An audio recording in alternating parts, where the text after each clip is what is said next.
Kalimera, chess friends, it's round 3 of the Global Chess League in London. Game of the day, Hikaru Nakamura against Alireza Firouzja. This is a super instructive game with less drama than we have seen in the previous game of Alireza Firouzja when he managed to win on time against Magnus Carlsen. But still, it's a very tense game we are going to see. 20 minutes for both players on the clock without any increment. But a very instructive middle game and end game. So let's dive straight into the action. Here we go as Hikaru opens the game with the move 1e4. c5, the Sicilian defense, knight f3, d6, bishop b5 check. And black is blocking it with his knight. All very well-known opening theory. White castles. And after the move a6, first interesting moment in the game, as white got to decide what to do. You can of course trade off the knight on d7. You can also drop back with your bishop somewhere. d3 is in fact the most common square to protect the pawn and prepare the move c3 followed by bishop c2 and then occupy the center with the move d4. This is well-known theory, but Hikaru goes for bishop e2 and after knight gf6 he goes for the move d3 to protect the pawn on e4. And this was recently seen in the Julius Baer Generation Cup in the final between Magnus Carlsen and Alireza.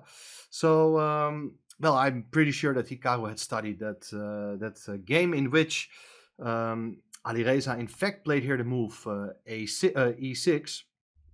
But this time he goes for the move b5. He wants to develop his queen side first to put a bishop on b7. Of course, there are always drawbacks when you decide to expand on the queen side that early. I think a principled move would be to play a4 to try to challenge black on that side of the board, while he is still not fully developed with these pieces on the back rank. But Hikaru continues in similar way as Magnus did, knight fd2.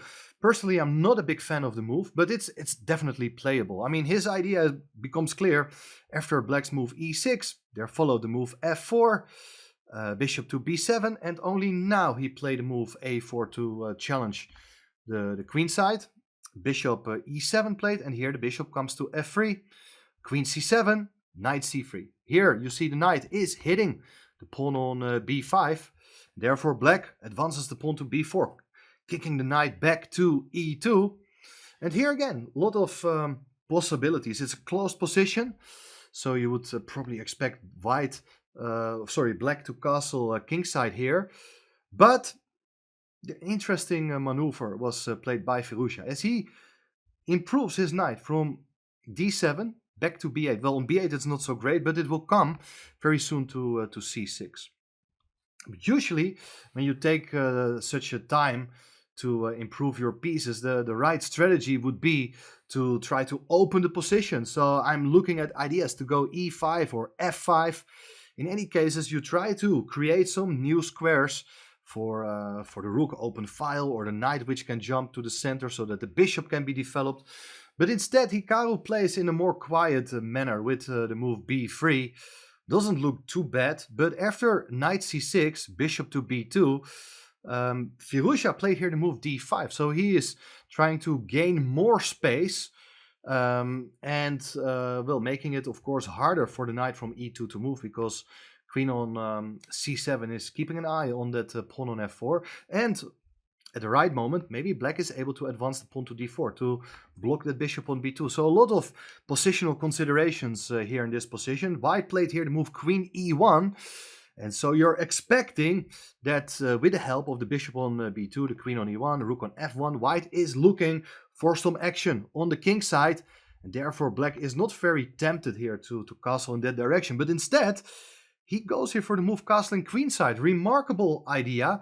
It's not something you see every day happening in the Sicilian, where black is advancing his pawns on that side of the board, but still, nevertheless, he decides to castle in that direction.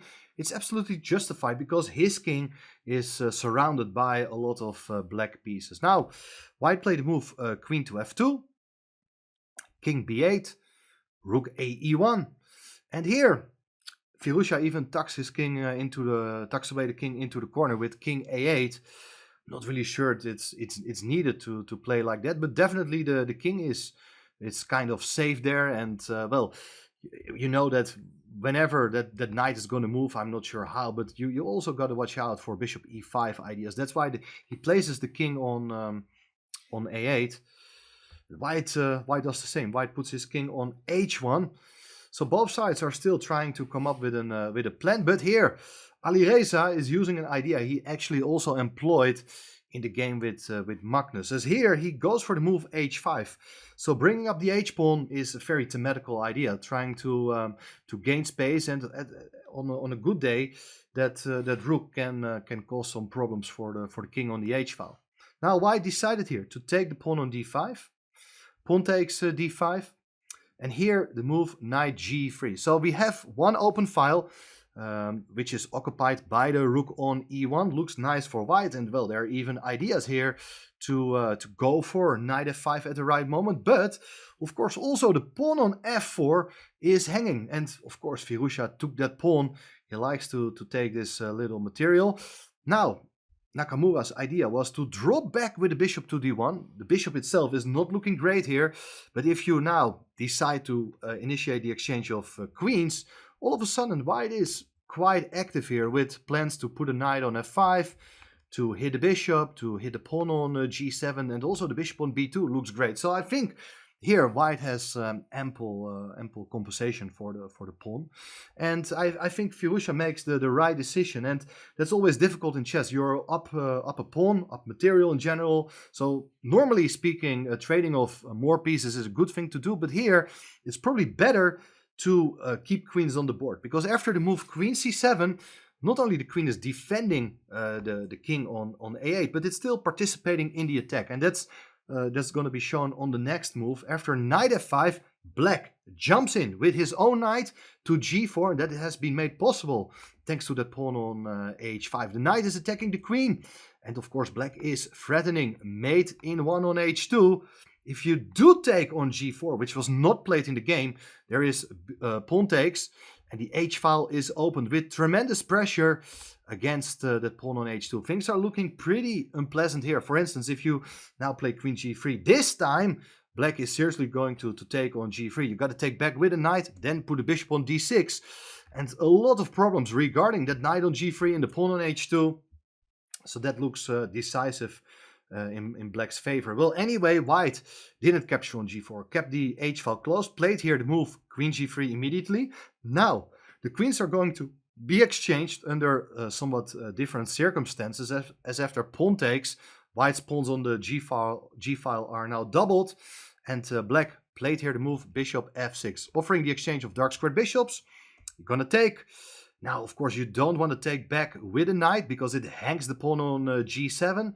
That's not a good idea. You better take back with the pawn. So now also Black has isolated doubled pawns on the f-file. And well, how to assess this position? It looks like White is still pretty active, but a pawn is a pawn. And well, I think Firouzja played very nice in the subsequent phase. So he went. Nakamura played here knight f3, and what's Black going to do? Well, Black wants to improve his pieces, but also try to challenge White's best forces. So here, bishop c8, this kind of backward move is quite useful to undermine that knight on f5. White played here the move knight to e7, trying to swap one pair of knights and come in with the rook to e7 to hit that pawn on f7, but the bishop is coming to e6, and everything is pretty nicely guarded here. And the rook on e7, well, rook on the 7th rank is not, normally speaking, a very good piece, but doesn't really generate any threats. I mean, Black's king is absolutely safe, as the other pieces are not supporting that rook there. So, well, White played knight h4, and well, there are all sorts of ideas to maybe to take on g4 and then try to take on f6, first eliminating the knight. Well, knight e3 was played. It's a nice fork on the rook and bishop. Rook to e1, knight takes d1, rook takes d1, and now it's time to exchange one other important piece with the move rook h2 e8. And here White can no longer keep his rook on the 7th rank. If you, for instance, play rook c7, then rook c8 will follow. There's no other square for the rook to stay, and well, after the exchange of rooks, well, we do get a very pleasant position as black. So therefore, Hikaru played here rook takes e8, rook takes e8, and I thought this is an interesting moment because the first glance at this position reveals that the pawn on f6 is pretty weak. But also White's position does have quite a number of weaknesses, and I'm not only talking about these doubled pawns. The other weakness is in fact the pawn on c2, and I want to show you one key idea, because in my opinion the most natural move, the first move I looked at when watching this game online was rook f1 to attack that pawn on f6. But here, bishop g4 is an excellent idea. This was all not played in the game, just an illustration of the potential dangers of White's position. If you take on f6, Black is going to ignore that other pawn on the f-file as well. As White is going to take, you take the pawn on c2. And well, once c2 is falling, the other pawns are very weak as well. They can be picked up. There are also breakthrough ideas. And well, White's extra pawn on the king side is absolutely useless as Black is blocking the g4 square. Well, that is a nice idea, but it also explains why White in fact didn't play here the move rook f1. He played here rook e1 to contest the open file. Now, with the bishop on e6, the rooks are staying on the board, and I think that is in fact very important for Black. Black really wants to get closer to the pawn on c2 eventually, and therefore it's better to keep rooks on the board and not offer the exchange of bishops. Well, there followed king b7, so both sides are bringing their king to the center. Rook g8 play to attack the pawn on g3, logical move, king f2. Now the king comes as well. White's knight also comes back to the center. So it still looks pretty solid. But in general, a pawn is a pawn, as I said already. And I also do really like Black's space advantage on the queen side with this far advanced pawns. Knight went back to d2. The bishop comes in to g4. Knight f1 played. And here the rook is getting activated via the 5th rank. Very nice way to improve the rook. Rook f5 is a possible idea. Maybe on a good day you can also consider rook e5, exchange the rooks. And if White's going to take, well, you can even improve your pawn structure more by undoubling the pawns on the f-file. Well, knight e3 played. Bishop goes back to e6. So keeping the bishop on the board as well. Rook h1. And still, it looks as if White is still in control, a pretty solid position. But the next move is a very important one, as Firouzja is further extending his advantage by improving his remaining piece, which is not doing too much. It's the king. The king comes in to e5, and here you can see that Black is dreaming of entering on c3 to undermine the pawn on c2. That knight is an important defender, but once you get rid of that knight, one pawn after another is gonna fall. Rook h4, trying to cut off the king along that 4th rank. Therefore, the bishop now comes back to g4. You're keeping the pawn on h5 defended, but also ensuring that the rook is no longer defending the 4th rank. Well, therefore, now the king goes to the other side so that the king can help out on d2. But now Black's pieces are pretty good. Also, White's pieces, they are standing there, but, well, not doing that much. And I think Firouzja has another very nice move to further strengthen his position with f6, f5. Nice idea, so that after the rook goes back, the rook was out of play, he played here the move f4. And he's going to undouble the pawns. That's an excellent move.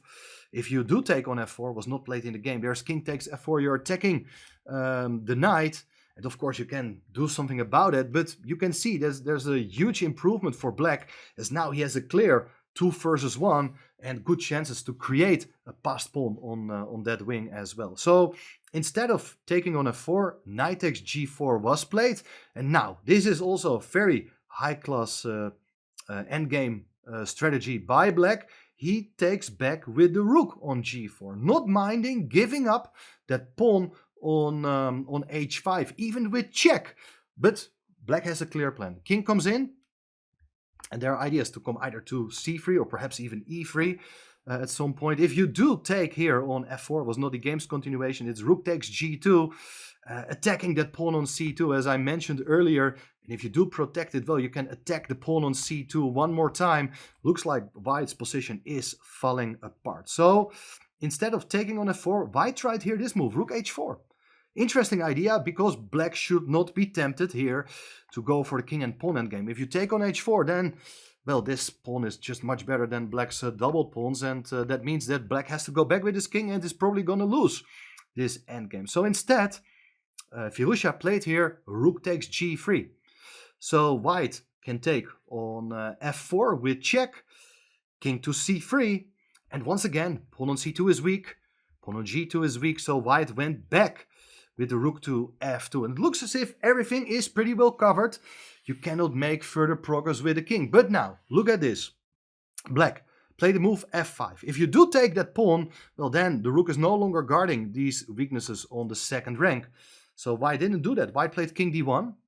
White now got to deal with the move f4. So the pawn is coming forward. This is typical strategy, step by step, gradually improving your pawns. And well, white is running out of useful moves here. So he played here the move a5. Other moves could have been considered as well. Black first played the move d5, d4. Now the king doesn't have many squares to go to, but that's not needed because white cannot attack the king. Rook e2 was played, maintaining control over this second rank. And now the breakthrough is coming here. With the move f3, you create an open file for your rook. G takes f3. Don't take that pawn on f3. If you do that, then the rook is no longer needed on the second rank and can come to e5, and there is enough counterplay. Here white is okay. So instead of taking on f3, there followed rook to g1 with check. The rook has to go back to e1, and now you're pawn down. What should black do? Can he make progress? Well, this time the king and pawn endgame is winning. Interestingly enough, you can take here, king takes e1, king takes c2. White is gonna run with the pawn, and well, if you just capture the pawns, well, then probably white's pawn is pretty fast. But the key idea is that the king is not going to make a move here, but the breakthrough motive with c4 is decisive. White resigned because there's absolutely nothing you can do against the promotion of one of black's pawns. For instance, if you do take, and it's the move b3, and you see that black's pawn is faster than white's. For instance, f5, b2, f6, b1 queen, and the rest is very easy for black to convert. While instead of taking on c4, if you start running straight away with f5, then you can take even on d3.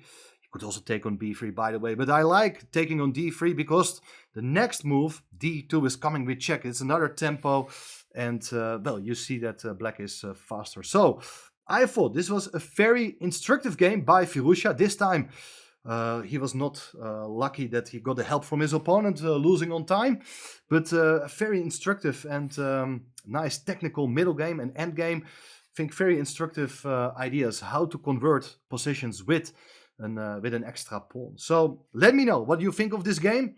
Maybe you've seen other fascinating games from this event. Please let me know. If you do like this video, guys, don't hesitate to subscribe to the channel. Really appreciate all the support. So thanks for that, and I'll keep you posted. See you later. Bye-bye.